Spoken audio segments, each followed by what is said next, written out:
De toute évidence, c'est un épisode qui n'est pas clair. Quel a été son rôle pendant la dictature? Je le répète, le prêtre Iorio est mort convaincu qu'il avait été livré par Bergoglio au régime répressif. Il est certain qu'il n'a pas été très critique à l'égard de la dictature, même après sa chute, quand il en a eu l'opportunité en tant que chef de la conférence épiscopale. Ensuite, il aurait pu faire une sérieuse autocritique et enquêter sur le rôle de l'Église durant la dictature militaire. Il est clair qu'il ne l'a pas fait, même après l'épisode des prêtres enlevés, qui n'a pas été clarifié.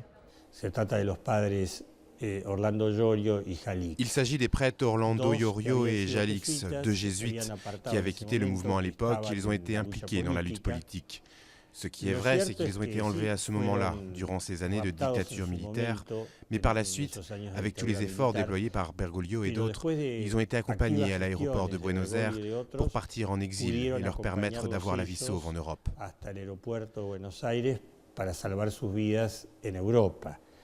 De toute évidence, ils ne se sentaient pas aussi protégés. De toute évidence, ils ne se sentaient pas aussi protégés et ont gardé de la rancune.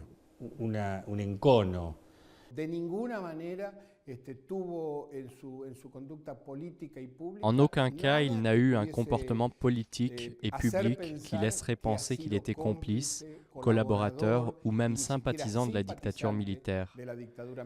Je sais par des amis et des gens qui ont été persécutés à cette époque que George Bergoglio a ensuite aidé beaucoup de prêtres et d'autres personnes à se cacher et à quitter le pays où ils ont été persécutés par la dictature.